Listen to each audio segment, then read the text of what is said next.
Well, this is a great day for New York City. Yes. I want to thank all my friends and so many of the leaders of DC37 for being here with us. I want to talk about some of the folks that are standing up here and express my appreciation to so many of the leaders here, especially to Lillian Roberts. But I want to say first, give a sense of why I think this is such an important moment for New York City. Let me state the obvious. I think it's quite evident for everyone in this room, but we are very proud to announce that we have reached a landmark labor agreement with District Council 37 of AFSCME.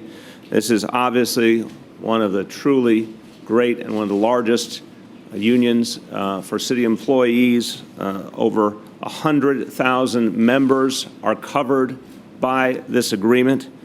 It's an extraordinary step forward. And by the way, I'm going to state something everyone in this room knows: it is long overdue.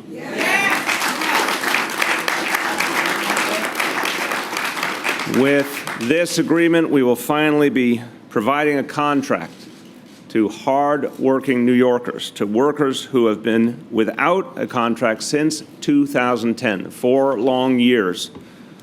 People we depend on every day in this city have been waiting for a contract. We're finally now about to have one. Now, we all know there's a ratification process, and that process has to be followed through. But we've come to an agreement that we feel is very strong, very well thought out, and one that we think will find great favor with the members of this union. It follows and conforms with the pattern that we set in our previous labor agreement, starting with the one we struck with the United Federation of Teachers. It's consistent with our budgetary projections as a city, and this pattern that has been very consistent so far in all of our dealings with labor will form the basis for the contracts yet to be negotiated. This is, once again, an example of what respect and cooperation makes possible. You know, over those 4 long years while people waited, they were treated to a lot of disrespect. They were treated to a lot of lack of concern and neglect for their workforce that was, again, every day showing up to work doing the job. But when you get rid of that negative, and you replace it with real respect, real cooperation, real dialogue, it's amazing how well things can go. Everyone in this room, Lillian Roberts and all of the other leaders in this room, care about the city of New York deeply. They care about the people of New York City. They want New York City to run well. Their first job is to represent their workers, their members, but they think about the big picture too. And in all of our conversations, there was real concern for the fiscal health of the city, for the long-term economic strength of the city, while making sure that the workers were respected and served. So this is why we've been able to get to an agreement, because everyone worked together from the same set of goals. And this is also the first contract that we've come to agreement on with a union that had previously had a contract in the years 2008 to 2010. That was not the case with the UFT, with 1199, with NYSNA. The previous contracts we had struck, all of them had even gone farther back without a contract. But this set of unions that led by DC37 had a contract as of 2010. It no longer had one thereafter. So this now is taking us into a new vein of our workforce that we are looking forward to quickly coming to agreement with. And this settlement, again, confirms a 7-year pattern for all city workers that we've struck so far. Remember that at the beginning of this year, none of the city's unions had contracts, not a single one. A workforce of 350,000 workers, all without a contract, over 150 bargaining units, all without a contract.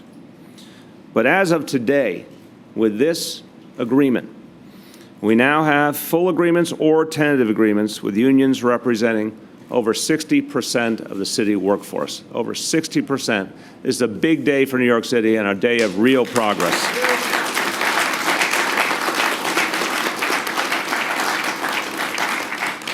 Now, a lot of people get credit. And in the spirit of respect and cooperation, I want to start by talking about the labor side of this equation. Lillian Roberts is someone I've had the tremendous honor of working with for many years. And as we used to say back in the 60s and 70s with Lillian, what you see is what you get. And that's a true compliment in my book. because I'm going to use all the right phrases. Lillian tells it like it is.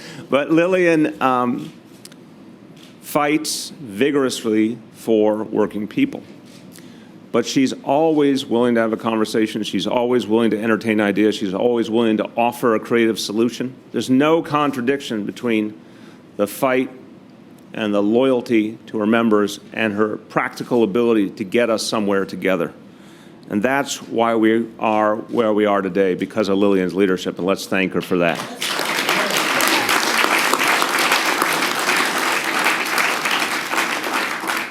And Lillian has surrounded herself with great and talented people. The team she's put together played a crucial role, and obviously so many of the local presidents played a crucial role as well. I want to particularly thank three individuals who were deeply involved in negotiations: Evelyn Seinfeld, Henry Garrido, and David Paskin, for their great work.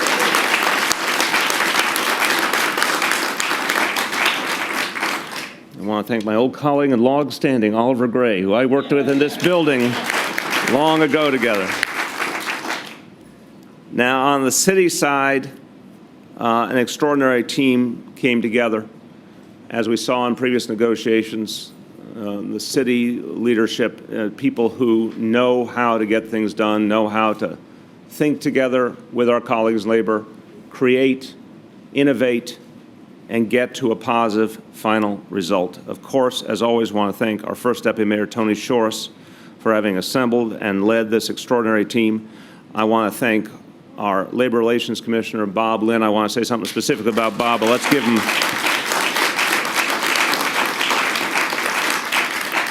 Bob's done extraordinary work, and I'm going to speak about that in a moment, but want to thank him, his whole team, including Renee Campion as first deputy. I want to thank Dean Foulahan and everyone at OMB, including Ken Godner, for his great work. This is an incredible team effort, and it's been a unified effort from the beginning.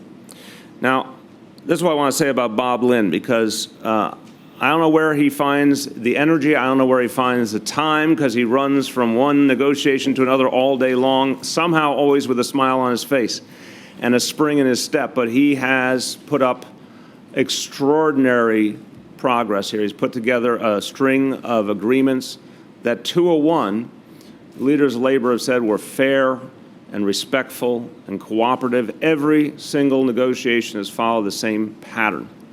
And Bob, it really is a testament to your leadership, your approach, the respect with which you hold your colleagues, that people have found ways to answers that obviously for years weren't found until you came along and made it possible. So I want to thank you deeply for that.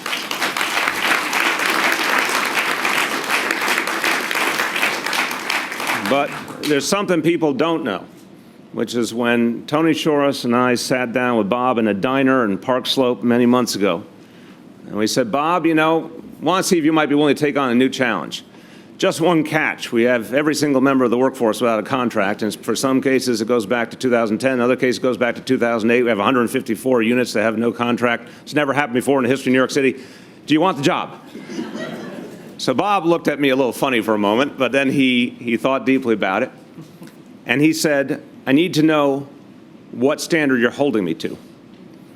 What is your goal here? I said, Bob, we've never been through this before. This is entirely uncharted territory. So I'm going to give you what I think is a fair goal. I'm not going to ask you to work miracles.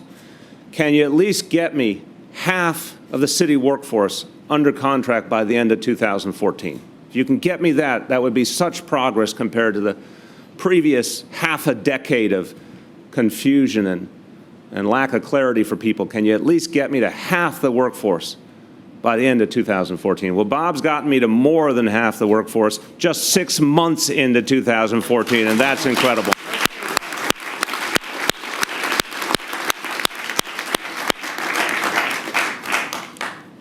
This contract, again, it is about the fact that we all have to work together. That's been the atmosphere of it all along. Management and labor in this together, city and its workforce in this together. We all live here, we all love this place, we all care about this place, and that's come through. And if you understand DC37 as I do, because I've had the honor of working with so many DC37 members on the ground in the work they do in different city agencies, then you know that this union is the glue that holds this city together in so many ways. Think about what DC37 members do, what it means to the city. Engineers and project managers and architects that make things happen in the city, help us to build, help us to make sure the city's safe. Librarians and museum workers that educate and uplift New Yorkers from every part of the city. Parks employees that add to the richness of our lives.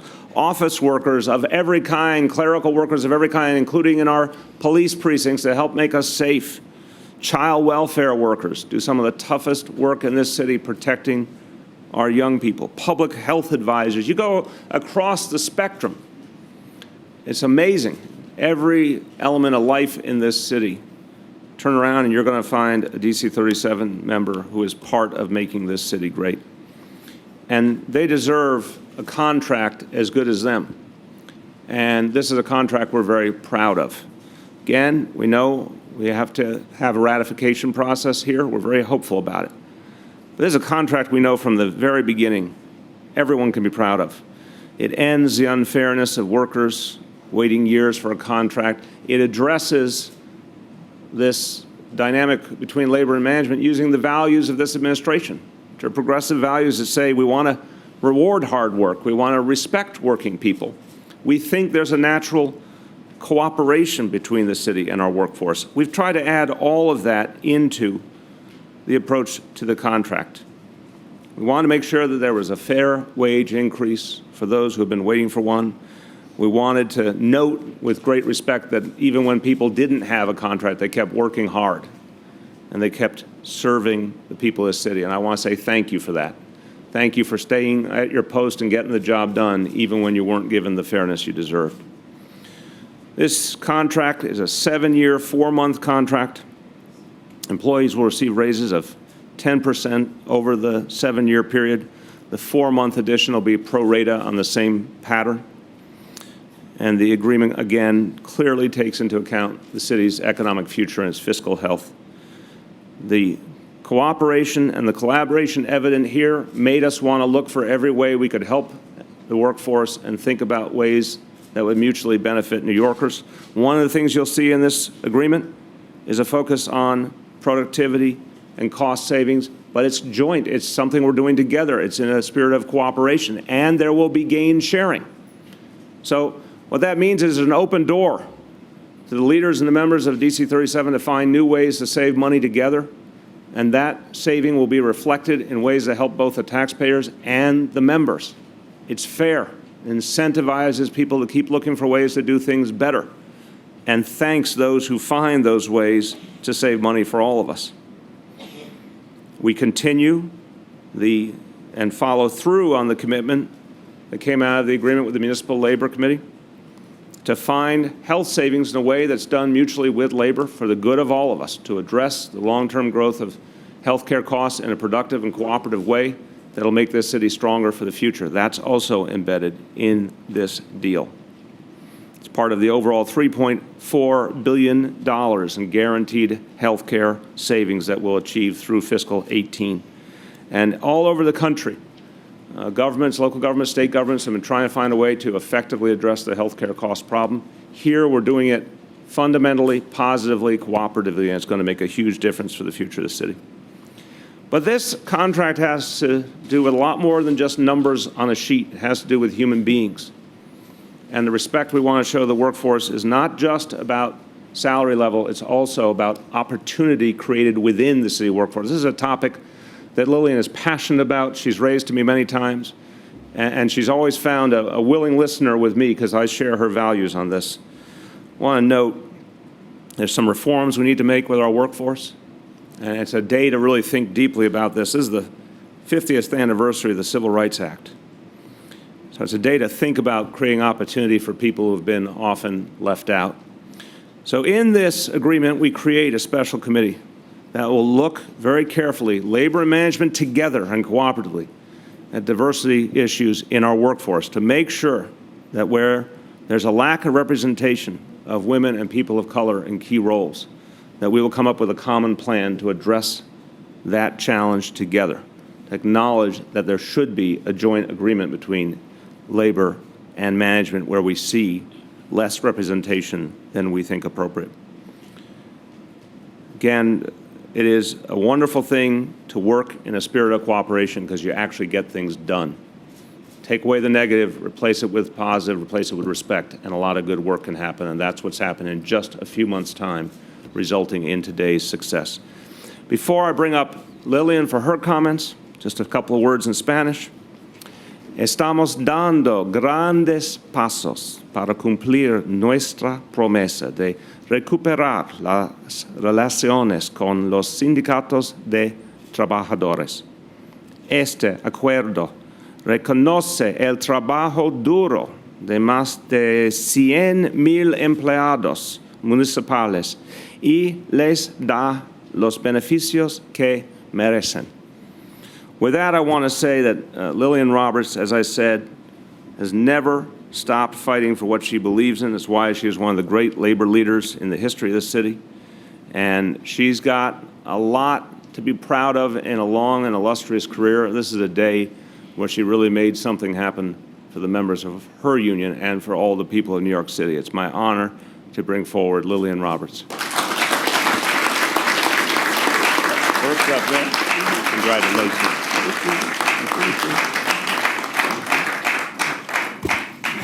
I don't know what to say because it's been a long time coming. If you know anything about District Council 37, we love the city. We work here. We live here long past any elected official. And I've had wonderful, wonderful cooperation on the part of my entire staff in order to give out suggestions to save money and everything we could think of, and it fell on a deaf ear. So I want to commend the mayor for listening and wanting to work with us in order to make this a better city for the workers and the New Yorkers. So I'm very pleased.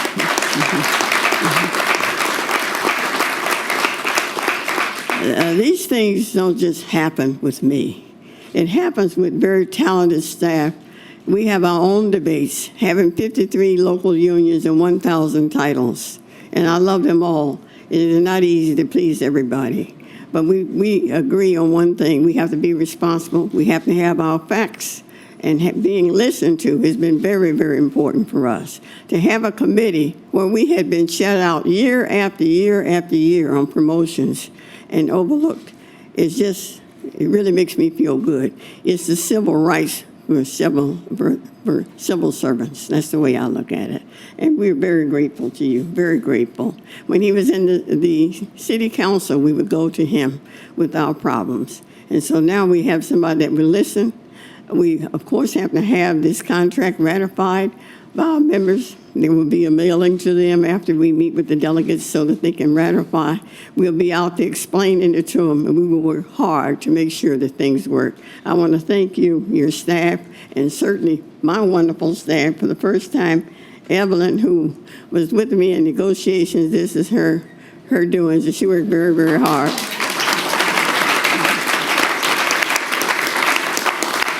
And I have to thank Henry, who is our detective, and he gets all the facts so that we make sure we know what we're talking about.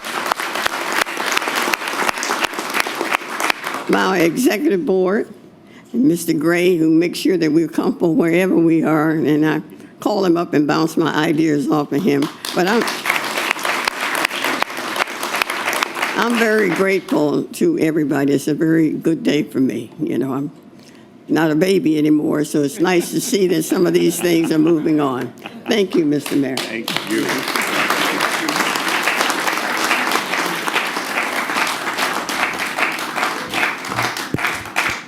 We will take some on-topic questions and we'll take a few off-topic questions. I will liberally call upon Bob Lynn and Dean Foulahan and Tony Shores if there's any questions that I need help with.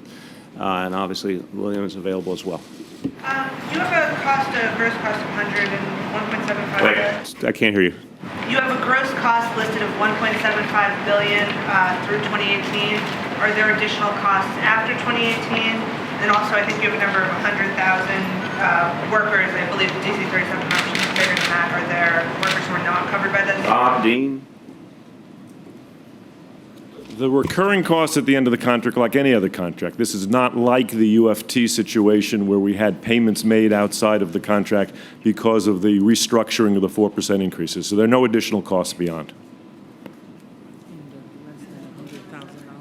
I'm sorry. Are there, does this cover all of DC37? There are about 10,000 workers that DC37 covers that are still considering whether they want to come in or use prevailing rate types of settlements of their contracts. So this covers, I think, about 90% now of their unit. About 10% may come in or not over time.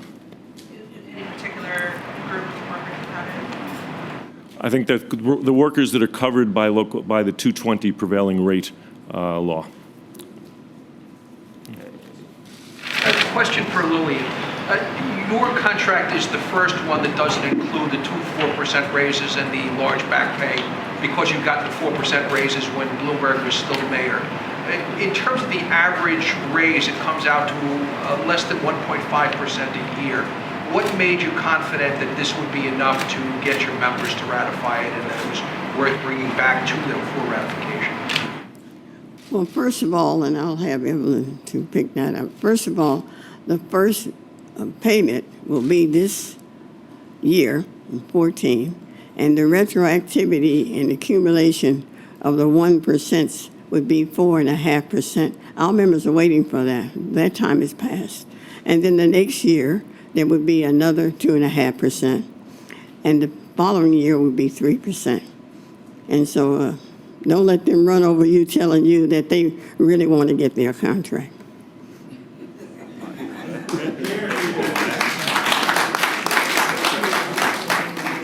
And if I may, I think we've also recognized the situation the city was in, right? So we don't negotiate on a vacuum. You have every union up until this point without a contract, although we've settled with the UFT and the other unions that the mayor announced. We recognize the fact that the health agreement provides an opportunity for more, and that it keeps cost of health insurance for our employees, our members, steady. And for that, we felt the agreement was fair. It recognizes the work of the people, and it allows us to build on the existing structure of the payment to create those ideas and productivities that we believe have a tremendous value for the city of New York. Thank you. And I just want to take a note on a related topic that, for many, many years, Lillian mentioned coming to see me when I was a council member, and I remember she often talked about civilianization at NYPD as an area where we could find some real savings. And you deserve a lot of credit, Lillian, and your whole team, because now that has actually stepped forward as a real point of progress. Obviously, working with our partners in the council, we've taken a major step on civilianization, something you fought for years. So I want to thank you for that.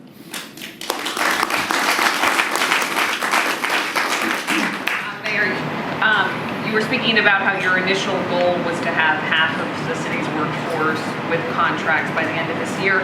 Now that you've achieved that 6 months in, have you sort of shifted the goal? Is there a new goal to now have everybody with a contract by the end of this year? And do you anticipate that negotiations with other unions will go sort of smoothly or quickly because now this pattern has been so clearly set? You just made an enemy of Bob Lynn. There's not a specific number. I think the message is clear. We want to wrap up as many contracts as possible, as quickly as possible. Clearly, what Bob has shown us is that there's a great possibility to get a lot more done quickly. And, I think the relationship across the municipal workforce has been positive and respectful. So, a lot of detail to work out. Every union has its own reality, but I'm confident we're going to keep up a lot of momentum. Relating to the workplace savings, is there any teeth in the requirement that there be workplace savings achieved? It says you guys are meeting in 2 years. Well, as you know, the healthcare savings are guaranteed by the agreement we struck with the MLC. In terms of further productivity gains, there's mutual incentive It literally is something that can be activated at any time that either labor or management says, hey, we have an idea that we could work on together to be more productive, save money, and then we're going to split it. We're going to share those savings. So there's boy, I can't think of anything else that would incentivize dialogue more than we get to split the savings and both benefit. That is literally an ongoing, opportunity that can be activated at any time either side wants to put an idea on the table. Is there an arbitrator if for some reason you guys don't agree on? Bob, you want to talk about the mechanics of it? There's only an arbitrator if we reach agreement, and then there are issues of enforcement of the agreement. But this is a voluntary process, and it's a process where labor and management will come together and find areas that make sense to both sides, and then it's a wonderful concept that we will look for savings and then figure out ways to gain share them. So I look forward to lots of areas, but that will happen over time. And just one other philosophical point on this. The people often know the best ways to be more productive, to do things more intelligently, to save more money are the people who do the work. Again, I think some leaders in this city historically have not understood the value of the working man and woman. I believe if you want to know what's going on the ground, ask the person who does the job first, and you might find a lot of things you didn't know.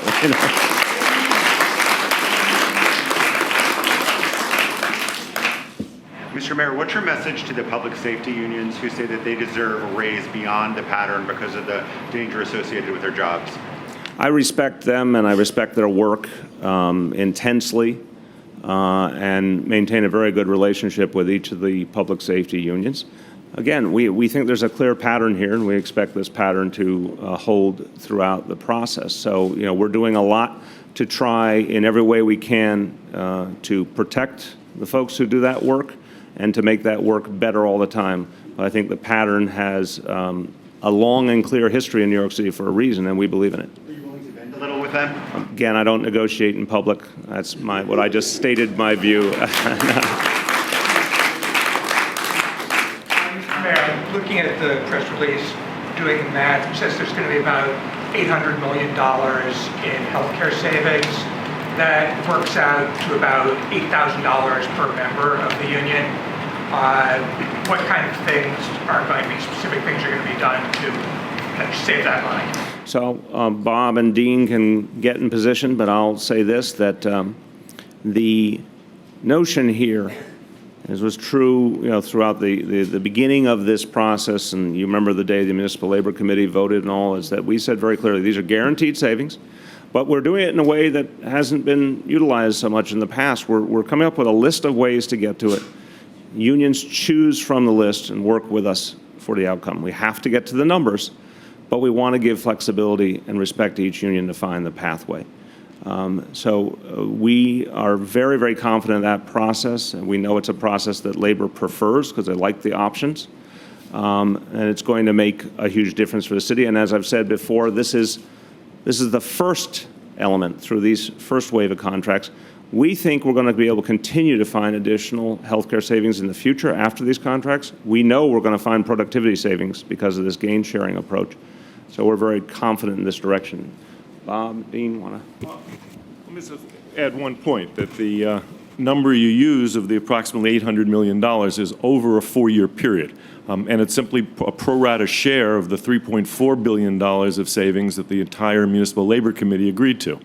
So that is the city has agreed, the city workforce has agreed that we would find those savings. They're guaranteed through arbitration. And this is simply the pro rata amount of those savings. In the back first? Wait, what's it? That's you, it's Sally. Hold on. Did you get that? I'm sorry. Yeah, the mayor mentioned a list of ways to save money. What kind of specific things are those? So that's in development. We have to save $400 million in the first year. We are now in discussions with the union, with the unions and the Municipal Labor Committee leadership as to identify those. They need to start in this fiscal year, and they will. But those are all discussions that are happening amongst the parties, and we'll talk about them as soon as we reach agreement. So. Do you or Bob Lynn have any more details on the changes for provisional employees included in the contract? It says there's going to be improvements for provisional employees. There was a process for provisional employees that were put in place for mayoral employees in the 80s. That had not been extended to the HHC or to the Department of Education or to NYCHA. We've agreed that we would look at making those extensions to them as well. But it's not a new program. It's a program that, in fact, has been in effect for mayoral employees for 30 years at this point. Mayor, Ms. Roberts has talked for years about ways that the city could save money if it cut down on its contracting out, did more work in-house. Is that going to be one of the topics that's going to be covered by this gain sharing? Certainly, I expect that. Again, the ideas around gain sharing and productivity is either labor or management can offer ideas. And it's a very free-flowing opportunity to work together. I have made abundantly clear that I'm critical of the history of contracting out and of privatization in the city. I think a lot of times we were promised a rose garden and we ended up with inflated costs and a lack of oversight and a lot of other problems. So I believe in our public workforce. So we'll certainly look at those ways to include in the notion of productivity ways to lean more on our public workforce. What sort of specific healthcare savings are you looking at right now in this deal, or are you not quite? I'll bring Bob back up. Remember at the time that we both announced the UFT deal and we talked about the Municipal Labor Committee vote, we talked about a whole range of possibilities that were ways to get to that savings. The bottom line is the savings have to be achieved, but there's a range of options for each union. Bob, you want to?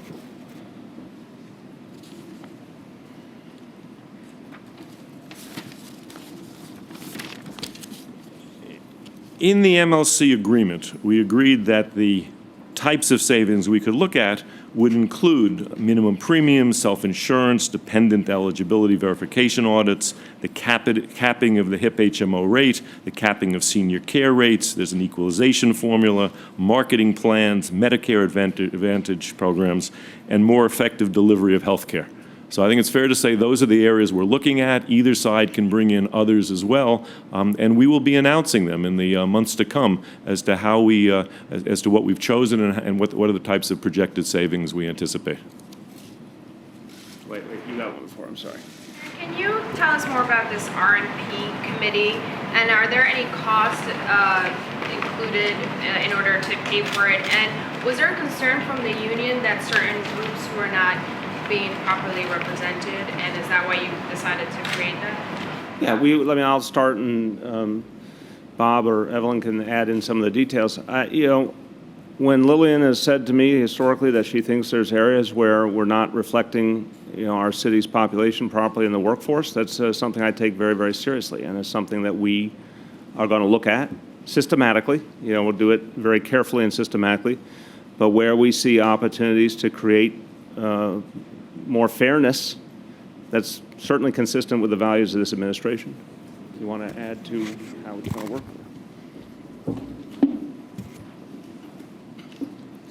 Not too long ago, the Parks Department was taken to court by the NAACP, and not much has changed since then.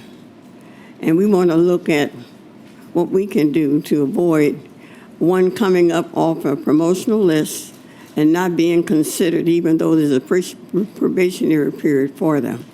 And I think that after 4 or 5 years, it's been even longer than that, the EEOC office of the city has criticized them because women and minorities was not getting promotions. So that's my major concern, is that we have to bring in more fairness there. Okay. On still? One more on. Go. This contract's gross cost is $1.75 billion. The UFT was about $9 billion. How is there such a difference between the two costs? I know there's a couple more years on the UFT. Yeah, a couple more years is a very big deal, and then just differences in salary levels depending on types of titles. Please. The point we've been making all along about the contracts that involved those 150,000 employees who had not received the 4% increases was that that was a settlement that involved workers that didn't have 4% increases that were given in 2009 and 10, or 8 and 9 in some situations. That's a tremendous amount of retroactive pay potentially for workers who didn't have in their pocket increases that 200,000 workers did. That was the very problem we were dealing with those contracts, was how to find an affordable approach to restructure those increases in a way that could work for the workers in the city. So I think you see exactly the point in those differences, that we had to restructure very high costs that were not funded but were left to us from the prior administration, and we had to figure out a solution. And that's what we did under that contract, and this now is how we're going forward with fair and reasonable contract costs for the entire workforce after that period. Before we go off topic, just making that real plain, you had a huge swath of the workforce that had gotten 4% for 2 years. You got a huge swath that hadn't. That's a very substantial chunk. Okay, off topic. Let's do a few in the back.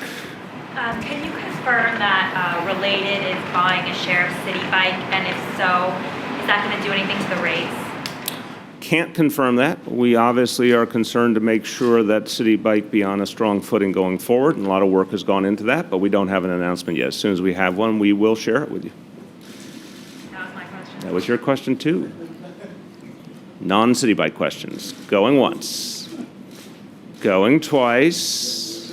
What am I missing? Yes, sorry. Jonathan, what? You snuck up over there. Okay.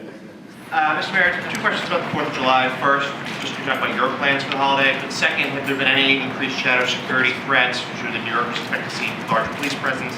Anything you've been made aware of by the federal government? No specific threats. Had a good meeting, Tony Shorris and I, and a number of our commissioners, including Commissioner Bratton, Commissioner Nigro, and our new OEM commissioner, Joe Esposito, who's hit the ground running, and we did some planning and reviewing yesterday of the details for the 4th of July. I think it's a great plan, a lot of police presence, a lot of EMS presence.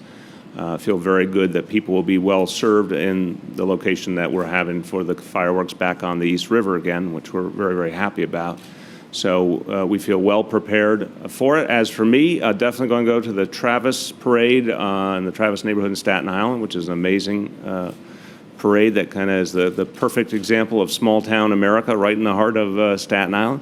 And then we're still figuring out our family plans for the fireworks.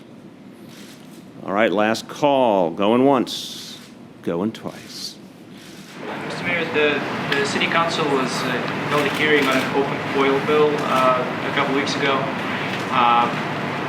Do you support the bill in its current formats? And the second question is, do you support open foil standards that are currently present at the federal level? I want to be careful in answering because I just don't know how to define those two things. I don't know the specific definition on the federal level, and I'm not sure of the specific wording of the bill. Obviously, you know, we're proud of the efforts that we're taking, including putting up the foil tracker online and other efforts that we're going to take to increase transparency, but I'd need to see the detail of those two things before I could speak to them. The police officer who had been charged with conspiring to kill and eat women was released from jail, and there's been some talk of him trying to get his job back. Do you think he should be even considered for going back to No, trial? I don't think he should ever get his job back, and I think it's a troubling situation, and you know, I'm a little surprised by the court's action, and we're obviously going to look very carefully at that situation. What's that? Rich, yes. We haven't had a chance to ask you about the spike in shootings last weekend, and are you concerned about going forward about the number of shootings and as a consequence, perhaps, of some relationship with the suppression of stop and frisk? Well, let me go over some statistics with you. Phil, I have statistics. That kind of guy. Hold on a second here. Here we go. Let's do the last few years and review the situation. So as of June 30, we had 521 shooting incidents for the first half of the year. We take each incident very seriously. So I'm going to review these numbers. I'm going to say there's a human reality to each and every one of these shootings. We are going to do a lot to address these dynamics. I'll speak about that in a moment, but let me just go over these overall numbers. 521 shooting incidents for the first 6 months of the year. Last year, the record low, amazing year, 486 shooting incidents at the halfway point in the year. So that 486 last year was the all-time record low. We are now at the second record low, the second lowest ever in the history of the city. The previous 3 years, 2012, 663 shootings at that point. 2011, 604 shootings at that point. 2010, 674 shootings at that point. So all three of the previous years, 12, 11, 10, 600, in many cases, well over 600 shootings at that point. Okay, let's juxtapose now with stop and frisk. Year-to-date stops, 27,252. Last year stops, 160,035. So in the record low year, you had under 60,000 stops. This year, 27. Fairly similar numbers between last year and this in terms of the shooting incidents. In the previous 3 years, 12, 11, and 10, where you had over 600 shooting incidents each, here are your stop and frisk numbers at the halfway point of the year. In 2012, 342,000 stops. 2011, 367,000 stops. In 2010, 327,000 stops. I think those numbers speak for themselves. And the bottom line here is we take the shooting statistics very, very seriously. I review them every day. I know Commissioner Bratton reviews them constantly. We are very proud of the fact that overall crime is down almost 3%. We're very proud of the fact that murders are down, but we do notice with concern the fact that shootings have been up slightly. What we're doing about it, 1,200 cops are being moved into position. Some started the last few weeks. Another 600 with the graduating class that graduated Monday that will be at their posts by the end of this week. Another 200 being freed up by the civilianization effort that the City Council worked with us on. So 400 previously been moved, 200 through civilianization, 600 more through the graduating class, grand total of 1,200 cops being moved into position in, or thank God, a relatively small number of neighborhoods where we've seen the greatest propensity for these shootings. I think that's going to make a big difference. And Commissioner Bratton thinks that's going to make a big difference. And then we will monitor that over the coming weeks, and if we think it's time for additional adjustments, we'll make additional adjustments. But I think the situation is being treated very seriously. I don't think there is a correlation to the change in stop and frisk. And as Commissioner Bratton said the other day, he doesn't think there's one either, but we'll always keep a close eye on the situation. Thank you, everyone. Thank